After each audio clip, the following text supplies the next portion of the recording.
السلام علیکم ورحمۃ اللہ وبرکاتہ۔ محترم سامعین، تاریخ کی کتابوں میں لکھا ہوا ہے روم کے بادشاہ اپنی فوج کو لے کر مخالف فوج پر حملہ آور ہوا۔ گیا تو تھا ملک کو فتح کرنے کے لیے، مگر مخالف فوج کے نرغے میں، اس کے محاصرے میں پوری فوج پھنس گئی، ایک جنگل میں محصور ہو کر رہ گئے۔ کچھ دنوں بعد گرمیوں کا موسم تھا، نہتے تھے، جو خوراک لے کر گئے تھے وہ بھی ختم ہونے لگی۔ بادشاہ کو پہلے خارش ہوئی جسم پر، اس کے بعد دانے شروع ہو گئے، دانے کے بعد بادشاہ سلامت کے جسم پر پھٹ ہو گئے، بہت پریشانی ہوئی۔ شاہی معالجین نے سر توڑ کوشش کی، مگر بادشاہ سلامت کو کوئی افاقہ نہ ہوا۔ بادشاہ بہت بے چین تھا، شدید قسم کی خارش ہوئی، الرجی ہوئی، بادشاہ بہت پریشان ہوا۔ بادشاہ کا پورا نظام خراب ہو گیا۔ بادشاہ سلامت کو پھر بخار نے آ لیا، شاہی معالجین پریشان ہوئے، ادھر سے فوج محاصرے میں پھنسی ہوئی تھی، ادھر سے بادشاہ سلامت کی زندگی کا سوال تھا۔ آخر جب انسان بیمار ہوتا ہے،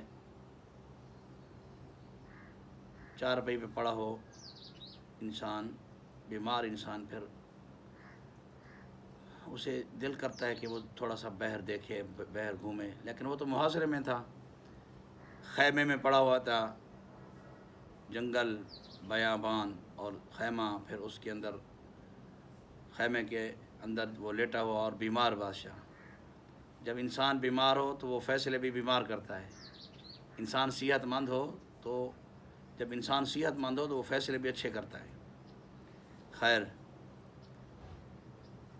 بادشاہ سلامت کے بیمار ہونے کی وجہ سے اس کے فوجی جوان بھی آہستہ آہستہ کمزور پڑ گئے، ان کی ذہنی قوت، جسمانی قوت بھی جواب دینے لگی۔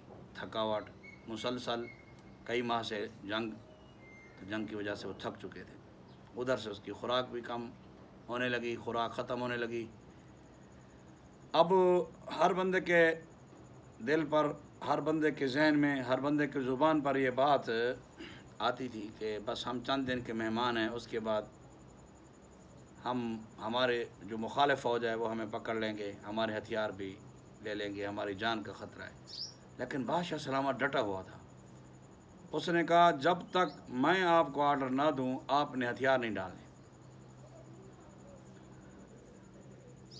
ایک دن بادشاہ سلامت نے اپنے خادم خاص کو کہا، یار کافی دن ہو گئے میں خیمے میں پڑا ہوا ہوں، مجھے تھوڑا سا جنگل کی سیر کراؤ، میں دیکھوں تو صحیح میرے جوان کیسے محاصرہ میں آئے ہیں اور محاصرہ میں جنگ کیسے کر رہے ہیں، مخالف فوج کے ساتھ کیسے لڑ رہے ہیں۔ وہ جو ہی باہر نکلا، ایک ہاتھ میں اس کے عصا تھا، لاٹھی تھی، دوسرا ہاتھ اس نے اپنے خادم خاص کے کندھے پر رکھا ہوا تھا۔ جب وہ تھوڑی دیر دور نکلا تو اس نے اس پودینہ کو دیکھا جو جنگل میں اگا ہوا تھا اللہ کے حکم سے۔ اس وقت اسے اس پودینہ کے بارے میں کچھ معلوم نہ تھا کہ یہ پودینہ یہ کیا ہے۔ اس نے خادم خاص کو کہا، یار یہ ذرا جڑی بوٹی مجھے توڑ کے دکھاؤ۔ اس نے دکھائی، اس نے اسے سونگھی، بہت پیاری پیاری خوشبو، لاجواب، اس کو اچھی لگی یہ جڑی بوٹی۔ اس نے کچھ کھائی بھی صحیح اور کچھ توڑ کے لے آیا۔ اچھا، جب اس نے کچھ کھائی نا، آدھے گھنٹے بعد اسے خوشبودار ڈکار آیا۔ اسے سمجھ آ گئی کچھ کافی دنوں سے جو میرا ہاضمہ بگڑا ہوا ہے، پریشانی ہے، تو یہ کوئی کام کی چیز ہے۔ پھر اس نے اور توڑوا لیا پودینہ، اس نے پھر شام کو کھایا اپنے غذا کے ساتھ، لاجواب ہاضمہ۔ پھر اس نے اس کو پسند کر لیا بادشاہ نے۔ ایک ہفتہ اس بادشاہ نے 3 صبح دوپہر شام کو 20 30 گرام جتنا پودینہ استعمال کیا۔ ایک ہفتے کے بعد اسے معلوم ہوا کہ جو اس کی خارش ہے وہ کافی ختم ہو گئی ہے، اور جو پھٹ ہو چکے تھے، جلد پھٹ چکی تھی، اس کے زخم جو تازے تھے وہ بھی بالکل خشک ہو چکے تھے۔ اس نے اس کو حکم دے دیا کہ اس کو مزید پوری فوج کو دیا جائے، تاکہ ایک تو ہاضمہ درست ہو، اور جو کمزوری ہو گئی ہے خوراک کم ہونے کی وجہ سے وہ بھی ٹھیک ہو جائے۔ پوری فوج کو آرڈر ہو گیا کہ آپ نے اپنی جو خوراک ساتھ لائے تھے وہ کم کھانی ہے، اس کے ساتھ آپ نے پودینہ استعمال کرنا ہے۔ سب نے پودینہ استعمال کیا۔ 1 ماہ بعد بادشاہ سلامت تندرست ہو گئے۔ اس کے بعد بادشاہ نے اس پودینہ کو استعمال کرنے کے بعد صحت پائی، قوت اس کی بحال ہو گئی۔ اس نے پھر حکم دیا یک بارگی کہ اس محاصرہ کو ہم نے توڑ کر نکلنا کیسے ہے۔ تو پھر الحمدللہ وہ روم کا بادشاہ محاصرہ توڑنے میں بھی کامیاب ہو گیا، اور پھر محاصرہ توڑ کر کامیاب ہونے کے بعد پھر اس نے اپنی جنگی حکمت عملی سے اس ملک کو بھی فتح کر لیا۔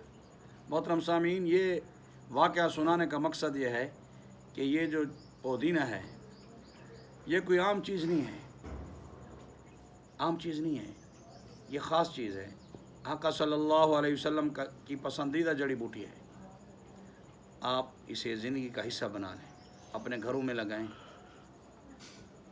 آپ 2-3 اس کے جڑیں لے آئیں، اوپر سے تھوڑا تھوڑے پتے بھی ہوں، بس آپ لے آئیں اسے اور زمین نرم کر کے لگا دیں۔ بس اس کے بعد آپ اسے پانی دیں صبح شام، پھر اس میں اللہ پاک نے برکت رکھی ہے، خود بخود پھیلتا چلا جائے گا۔ اپنے گھروں میں لگائیں اور اسے اپنے دسترخوان پہ سجائیں، چٹنی بنائیں یا ویسے استعمال کریں۔ بہت سی بیماریوں کے لیے شافی علاج ہے۔ السلام علیکم ورحمۃ اللہ وبرکاتہ۔